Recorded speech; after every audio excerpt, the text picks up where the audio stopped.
வரைந்திருக்கிறேன் என்று கர்த்தர் சொல்கிறார். அவர்கள் கண்களுக்கு முன்பாக உன்னை மேன்மைப்படுத்துவேன். உன்னோடே போராடினவர்களை தேடியும் காணாதிருப்பாய்.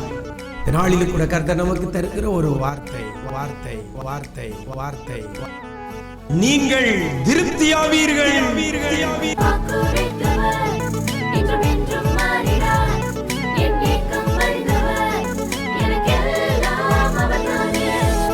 கிறிஸ்துவில் பிரியமானவர்களே, ஆண்டவராகிய இயேசு கிறிஸ்துவின் ஈடு இணையற்ற நாமத்தில் உங்களுக்கு அன்பின் வாழ்த்துக்கள்.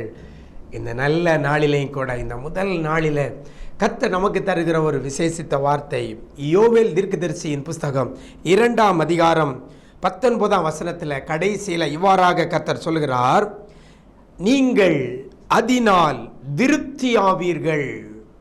நீங்கள் திருப்தியாவீர்கள் என்று இந்த மாதத்தில் கர்த்தர் உங்களை என்னை பார்த்து சொல்லுகிறார். திருப்தியாவீர்கள்.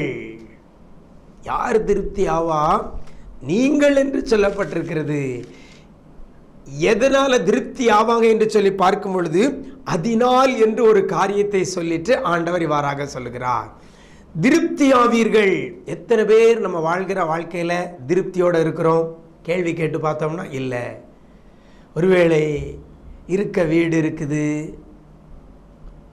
சாப்பிட உணவு இருக்கிறது, அதிலெல்லாம் திருப்தி இருக்கிறது அப்படின்னு சொல்லி பார்க்கும் பொழுது சமாதானத்தில் திருப்தி இல்லை. ஒருவேளை எல்லாம் இருக்குது, ஆனால் சரீரத்தில் வியாதி, ஆரோக்கியத்தில் திருப்தி இல்லை. எல்லாம் ஓகே, பணம் இருக்கிறது, அந்தஸ்து இருக்கு, எல்லாம் இருக்கு, ஆனால் பிள்ளைகளுடைய வாழ்க்கை, பிள்ளைகளுடைய காரியம் பெற்றோர்களுக்கு திருப்தியாக இல்லை. பிள்ளையுடைய நடவடிக்கைகள், பிள்ளையுடைய எதிர்காலங்கள், பிள்ளையுடைய வேலை வாய்ப்பு காரியங்கள், இது பெற்றோருக்கு திருப்தியை கொடுக்கலை. இல்லை, எல்லாம் திருப்தியாக இருந்தாலும் சிலவங்களுக்கு கடன் பாரம் இருக்கிறது. பிள்ளைகள் நல்லா இருக்குது, சரீரத்தில் சுகம் நல்லா இருக்குது, ஆனால் பொருளாதாரத்தில் திருப்தி இல்லாமல் கடன் பாரத்தில் இருக்கக்கூடிய பிள்ளைகள் உண்டு. இந்த நாளில் கூட நீங்கள் எந்த காரியத்தில் திருப்தியாகாமல் இருக்கிறீங்களோ அந்த காரியத்தில் கர்த்தர் இன்னைக்கு உங்களை திருப்தியாவீர்கள் என்று உங்களை பார்த்து சொல்லுகிறார். நீங்கள் திருப்தியாவீர்கள் எதினால் என்று சொல்லி பார்க்கும் பொழுது அந்த வசனத்தில் அழகாக சொல்லப்பட்டிருக்கிறது, உங்களுக்கு தானியத்தையும் திராட்சரசத்தையும் எண்ணெயையும் கொடுத்தேன்.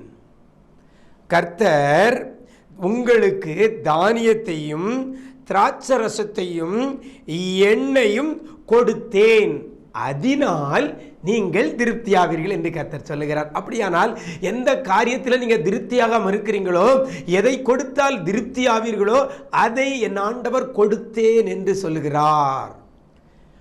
சரீரத்தில் ஆரோக்கியத்தில் திருப்தி இல்லாமல் இருக்கிறீங்களா? இன்னைக்கு ஆரோக்கியத்தை கொடுத்தேன், அதனால் நீங்கள் திருப்தியாவீர்கள்.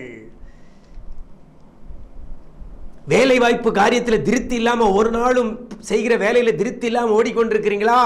நீங்கள் எதிர்பார்க்கிற விரும்புகிற வேலையை கொடுத்தேன், அதனால் நீங்கள் திருப்தியாவீர்கள். கடன் பாரத்தில் சிக்கி தவித்துக் கொண்டிருக்கிறீங்களா? வாழ்வு பொருளாதாரத்தில் திருப்தி இல்லாமல் இருக்கிறீங்களா? அந்த பொருளாதார நிறைவை உங்களுக்கு கொடுத்து உங்களை திருப்தியாக்க போகிறார். கற்பத்தின் கனி காரியத்தில் திருமணமாகி குழந்தை இல்லாதனால திருப்தி அடையாமல் இருக்கிறீங்களா?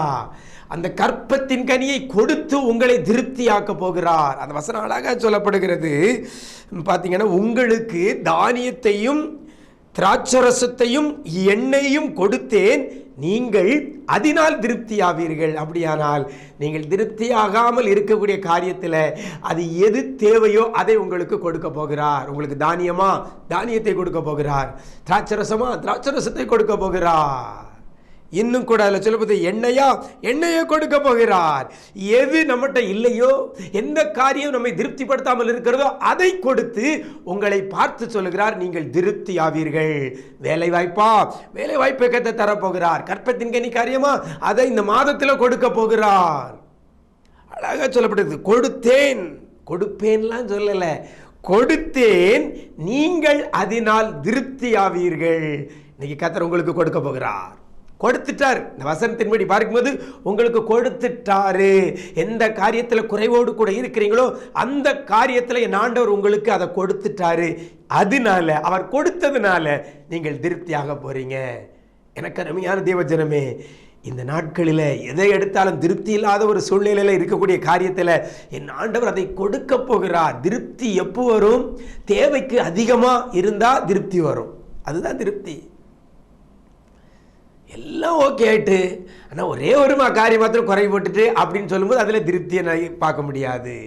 இல்லை, மிச்ச மீதி அந்த ஒரு திருமண காரியம் நடக்குதா, சாப்பாட்டில் கடைசியில் ஒரு ஆளுக்கு மட்டும் சாப்பாடு இல்லை தட்டுப்பட்டுட்டு அப்படின்னு ஒரு நிலை வந்து அது திருப்தி இல்லை.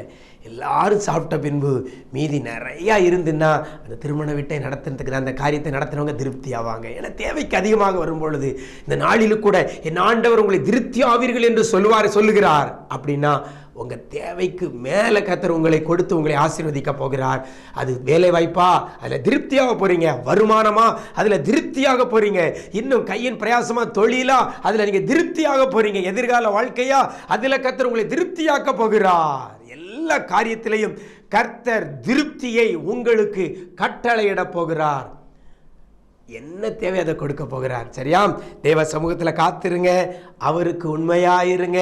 அவர் சொல்லுகிறபடி, அவர் காட்டியபடி நீங்கள் வாழ உங்களை அர்ப்பணித்துக் கொள்ளுங்கள். ஆண்டவருக்கு பிரியமில்லாத காரியங்கள் இதுவரைக்கும் செஞ்சிருந்தா இன்னைக்கு தேவ சமூகத்தில், ஆண்டவரே என்னை பரிசுத்தமாக்குங்க, எனக்காக ரத்தம் சிந்திருக்கிறீங்க, என்னை கழுவி சுத்தமாக்குங்க ஆண்டவரே, நீர் எனக்கு தேவையானதை கொடுத்து என்னை திருப்தியாக்குங்கப்பான்னு சொல்லி கேளுங்க. உங்களை திருப்தியாக்குவார், உங்கள் குடும்பத்தை திருப்தியாக்குவார், உங்களுடைய பிள்ளைகளை திருப்தியாக்குவார். இந்த மாதத்தில், இந்த வருஷத்தின் கடைசி மாதத்தில் கர்த்தர் உங்களுக்கு திருப்தியை கட்டளையிட போகிறார். விசுவாசிங்க, தினமும் வேதத்தை வாசித்து ஜெபியுங்கள், கர்த்தருக்கு பிரியமான பிள்ளையா வாழுங்கள், நீங்கள் திருப்தி ஆவீர்கள். நாம் ஜெபிப்போமா? எங்களை நேசிக்கிற அன்பு நிறைந்த ஆண்டவரே, இந்த ஆசீர்வதிக்கப்பட்ட அந்த நல்ல நாளில் கூட எங்களுக்கு ஒரு நல்ல ஒரு வார்த்தையை கொடுத்திருக்கிறீங்கப்பா. நீங்கள் திருப்தி ஆவீர்கள் என்று சொல்லி இருக்கிறீங்க ஆண்டவரே. இந்த வார்த்தையின்படி திருப்தி இல்லாமல் வாழ்ந்து கொண்டிருக்கிற, இந்த வார்த்தையை கேட்டு என்னோடு ஜெபத்தில் இணைந்திருக்கிற ஒவ்வொரு பிள்ளைகளையும் என் தேவனாகிய கர்த்தர் திருப்திப்படுத்துவீராக. என் தேவனாகிய கர்த்தர் நீர் திருப்திப்படுத்துவீராக. பிள்ளைகளை நீங்க திருப்திப்படுத்துவீராக. பொருளாதாரத்தில் பிள்ளைகளை திருப்தியாக்குங்கப்பா. சரீர ஆரோக்கியத்தில் பிள்ளைகளை திருப்தியாக்குங்க ஆண்டவரே. பிள்ளைகள் செய்கிற தொழிலில் திருப்தியாக்குங்கப்பா. பிள்ளைகளுடைய எதிர்காலத்தை குறித்து கலங்கி இருக்கிற பிள்ளைகளுக்கு, பெற்றோர்களுக்கு பிள்ளைகளை குறித்ததான காரியங்களில் ஒரு திருப்தியை நீர் கட்டளையிடுவீராக. ஒரு மன நிறைவை பிள்ளைகளுக்கு நீ கொடுக்கும்படியே நாங்கள் ஜெபிக்கிறோம். வேலை வாய்ப்புக்காக காத்திருக்கிற பிள்ளைகளுக்கு ஒரு வேலை வாய்ப்பை கொடுத்து பிள்ளைகளை திருப்தியாக்குங்கப்பா.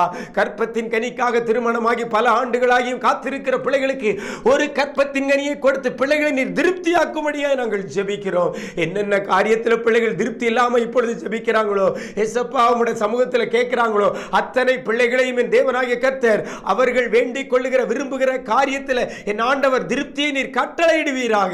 நீங்க திருப்தியாக்கும் பொழுது பிள்ளைகளுக்கு தேவைக்கு அதிகமாக நீங்க கொடுத்து ஆசீர்வதிக்கிறவர். அந்த 5 அப்பம் 2 மீனை கொண்டு மீதியான துணிக்கைகளை எடுக்க உதவி செய்தீங்களே, அதுபோல இப்படி வாழ்க்கையில எல்லா காரியத்திலையும் ஒரு திருப்தியை இந்த மாதத்தில் நீங்க கொடுக்க போறதற்காக நன்றி செலுத்துகிறோம். இப்படி நன்மையும் கிருபையும் தொடரட்டும். இயேசுவின் மூலம் ஜெபிக்கிறோம் நல்ல பிதாவே, ஆமேன், ஆமேன். பிரியமானவர்களே, ஆண்டவர் உங்களுக்கு இந்த மாதத்தில் ஒரு வாக்கு கொடுத்திருக்கிறார். நீங்கள் திருப்தி ஆவீர்கள். God bless you.